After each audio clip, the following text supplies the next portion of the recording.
Dan untuk melihat seperti apa kondisi di trotoar di Jati Baru Tanah Abang, Jakarta, saat ini Widya Saputra sudah memantau langsung di lokasi. Ya, kita langsung sapa rekan Widya Saputra di sana. Widya, selamat siang. Bisa Anda gambarkan kepada kami di studio bagaimana keadaan yang sebenar-benarnya trotoar di sana?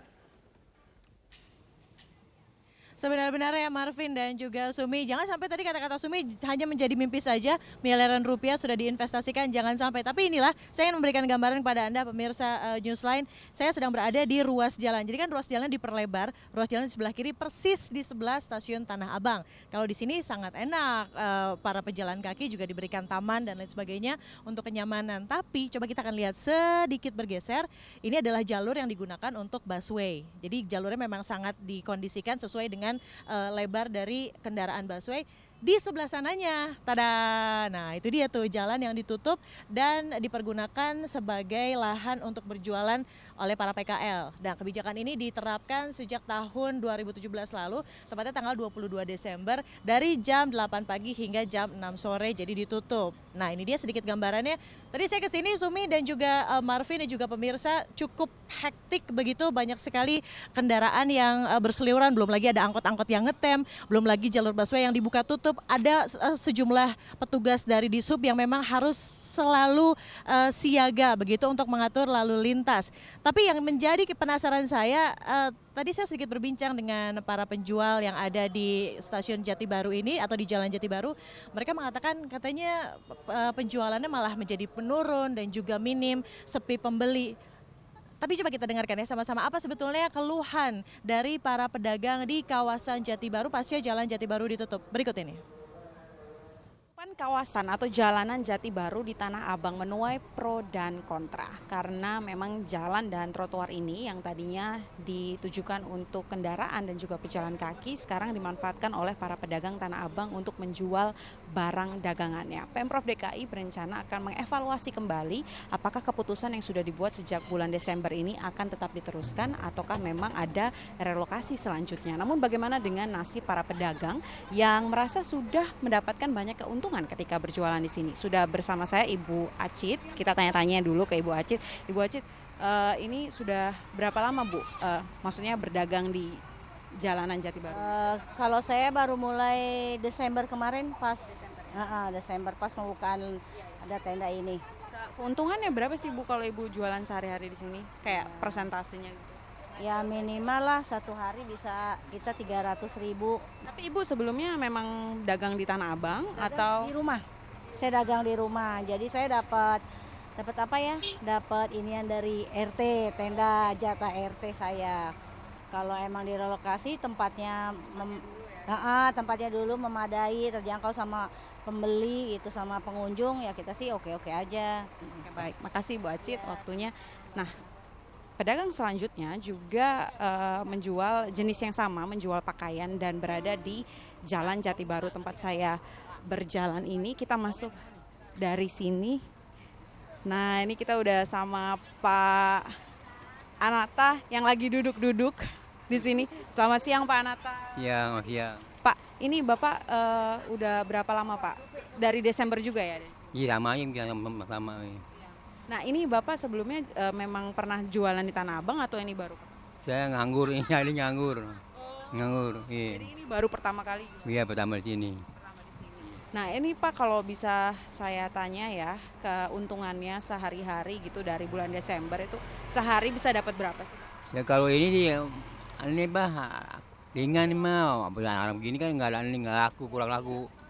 Palingnya ya sekitar satu hari 100 papego gitu. Makasih banyak Pak waktunya.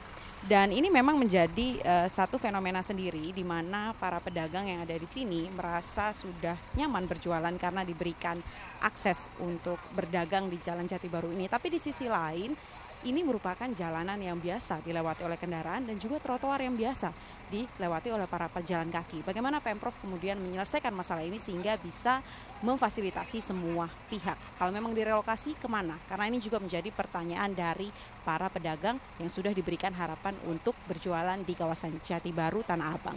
Dari Tanah Abang, Selanau Nasrullah, Metro TV.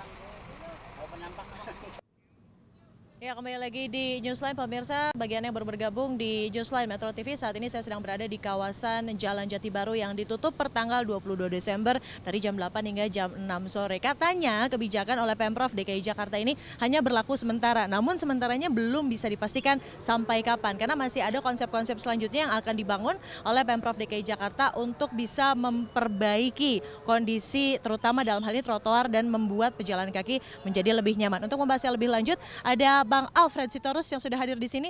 Baru saja beli soto tadi di dalam, saya pengen tahu. Silakan Bang Alfred, sini Bang Alfred. Apa kabar? Selamat siang. Bang tadi belusukan kan ke dalam. Seperti apa, boleh digambarkan nggak kepada pemirsa? Yang pertama, belusukan saya tadi di kawasan Jati Baru ini, trotoar dua sisi, tapi satu trotoarnya bisa steril, yang satu lagi trotoarnya kenapa tidak bisa steril? Ya, gitu. Oke, terus? Itu yang kedua, dan umur trotoar yang baru dibangun ini belum sampai 3 tahun. Betul. Tapi trotoarnya sudah mulai banyak sekali yang berlubang, rusak dan yang lain-lain di beberapa spot. Jadi saya kira nggak mungkin ini karena pejalan kaki, hanya berjalan kaki terus itu rusak trotoarnya. Apa yang ada di pikiran Anda? Apa kenapa bisa banyak yang berlubang dan lain sebagainya? Ada yang dipakai bongkar muat dan yang lain-lain karena tonasenya cukup besar, jadi mengakibatkan trotoar rusak. Jadi hal-hal seperti itu yang memang bisa ditemukan ternyata di sini ya, padahal belum 3 tahun. Tapi kalau kita mengacu pada peraturan yang sudah diterapkan terkait trotoar dan pejalan kaki, sebetulnya jangan sampai ada yang menghalangi dalam bentuk apapun untuk mengurangi kenyamanan pejalan kaki. Itu yang disesalkan oleh Bang Alfred tadi, bahwa sebelah sisinya bisa steril, kenapa yang satunya enggak? Ya itu, padahal di aturan undang-undang lalu lintas sudah jelas ya,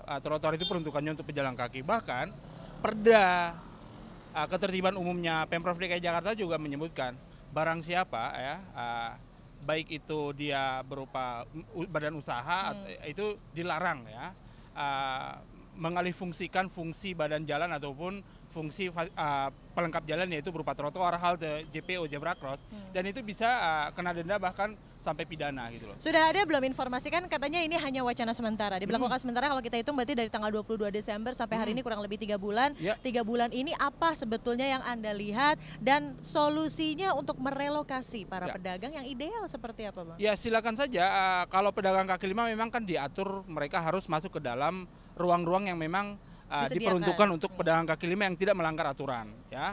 Kalau dinyatakan bahwa ini sementara, pejalan kaki itu tidak bisa berjalan sementara gitu loh. Karena pejalan kaki itu perlu berjalan setiap hari di atas trotoar yang memang cukup steril gitu loh. Jadi apalagi dia perempuan yang menggunakan high heels gitu ya. Itu sangat sulit kita temui perempuan-perempuan yang menggunakan high heels berjalan kaki di ibu kota. Jadi sangat berbahaya. Dari segi keselamatan dan juga kenyamanan. Sekali lagi bahwa ada konsep yang sebetulnya sudah disiapkan begitu. Sedikit saja informasi bahwa tadi kami sudah mencoba menghubungi dari pihak Pemprov DKI, lalu dilempar ke Dinas Perhubungan, lalu dilempar lagi ke Dinas Tata Kota. Mereka masih belum pasti atau belum pakem. Ketika saya tanya, kapan sebetulnya kebijakan ini yang katanya sementara hingga sampai bulan apa masih juga belum ditentukan. Anda melihat bentuk sosialisasi dan komunikasi yang terputus di antara Pemprov atau seperti apa? Harusnya seluruh institusi yang menggawangi permasalahan ketertiban umum, saya kira itu harusnya terintegrasi semuanya ya. Berbicara duduk satu ruangan, kita berbicara dari mulai A sampai Z. Apa duduk permasalahannya, apa solusinya gitu ya. Jadi tidak bisa menunggu karena penyalahgunaan ya aturan dan yang lain-lain itu kan karena pembiaran itu bisa kena pidana gitu loh. Jadi saya kira kita perlu ada kehati-hatian mengeluarkan sebuah kebijakan yang memang itu bisa merugikan banyak orang dan hanya menguntungkan beberapa orang saja yang memang sampai saat ini kita sebutkan bahwa ini urusannya perut dan yang lain-lain. Siapa sih yang paling diuntungkan sebetulnya menurut Anda? Ya tadi? Yang pasti kan pedagang kaki lima pasti kita itu diuntungkan. Ya bagi kita sih senang saja ya. Tapi yang paling penting adalah bagaimana publik lainnya yang dirugikan karena fasilitas-fasilitas umumnya itu tidak difungsikan sebagaimana mestinya. Tapi Anda melihat ini sebagai win solution tidak sih sebetulnya? Katakanlah ini ada pejalan kaki kan ada 2 sisi. Oke, yang satu boleh berjalan kaki dan lain sebagainya. Tapi di sisi lain karena boleh trotoar berjalan. itu diatur tidak boleh satu sisi. Jadi sama halnya seperti yang di Melawai, ada sebutannya trotoarnya pasif. Di aturan tidak ada yang menyebutkan trotoar pasif gitu loh. Ya Oke. trotoar ya trotoar. Itu fasilitasnya untuk pejalan kaki. Itu Jadi, tadi kita ngomongin yang di Melawai ya, Ya. Bang Alfred. Ini sekarang di Jati Baru. Ada kemungkinan tidak sih wilayah-wilayah lain akhirnya tuh kan di Melawai aja boleh, di Jati Baru aja ya boleh. Kenapa jangan di wilayah sampai kita tidak Tanah boleh? Abang ini kami sebut Tanah Abang efek ya. Tanah Abang efek ini cukup besar bahwa khawatirnya masyarakat-masyarakat di titik-titik lain itu meminta hal yang sama privilege seperti yang ada di Tanah Abang. Oke. Jadi ya jangan sampai hal itu terjadi. Jadi saya kira yang pertama adalah tegas kepada aturan yang sudah ada ya. Jadi jangan memberikan ruang-ruang untuk bisa melanggar. Oke. Itu yang berikutnya. Jadi saya kira karena kita hidup bernegara ini kan hidup dengan aturan ya.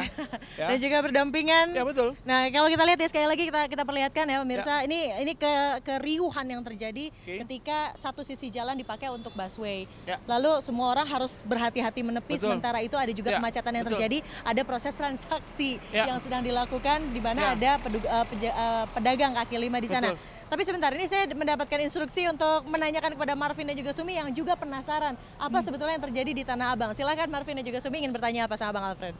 Iya, saking banyak yang mau kita tanyakan sebenarnya ya di sini. Sebenarnya ini fungsi jalannya untuk pejalan kaki, untuk busway, Betul. untuk PKL atau Nah. untuk siapa gitu ya. Kalau Widya dari tadi mungkin sempat ngobrol dengan warga yang lalu lalang, mereka keberatan nggak sih dengan kebijakan kayak gini?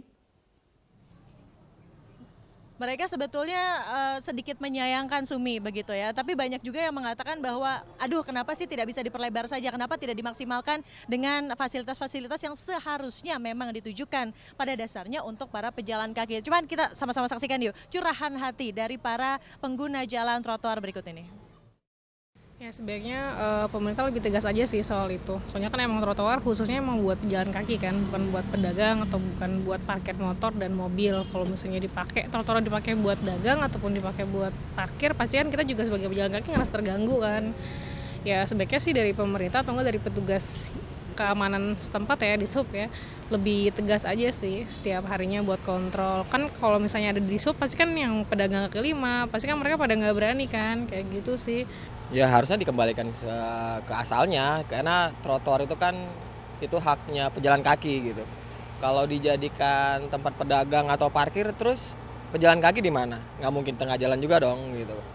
Toh semua masyarakat punya hak akan itu kan. Jadi ya kembalikan seperti semula aja deh pejalan kaki. Jadi pejalan kaki itu lebih nyaman, lebih tenang, nggak kayak sekarang jalannya susah, harus mulai macet, belum lagi ada kendaraan sepeda motor yang masuk gitu.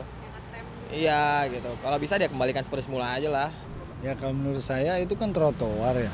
Sebenarnya trotoar itu kan memang untuk penjalan kaki gitu loh. Jadi kalau untuk saat ini kan kebanyakan fungsinya kan dipakai buat dagang tuh kan. Seharusnya kan adalah tempat gitu untuk pedagang di lokasi gitu agar fungsi trotoar buat pejalan kaki itu bisa dapat digunakan gitu loh. Jadi menurut saya sebaiknya dikembalikan gitu loh. Dikembalikan ke fungsinya untuk pejalan kaki gitu. Jadi paling tidak masyarakat juga bisa menikmati gitu. Jadi nggak yang gimana gitulah pokoknya gitu. Ya, itu dia curahan hati dari para pejalan kaki atau pengguna trotoar di kawasan Tanah Abang Jati Baru. Jadi banyak sekali yang digunakan begitu dari mulai pejalan kaki memang, ada juga untuk jalur busway dan juga untuk PKL. Ada satu lagi tambahan, ada yang sedang berdemo di sana. Demonya apa dan juga aspirasi apa sebetulnya yang mereka ingin sampaikan? Tetaplah bersama kami di Newsline.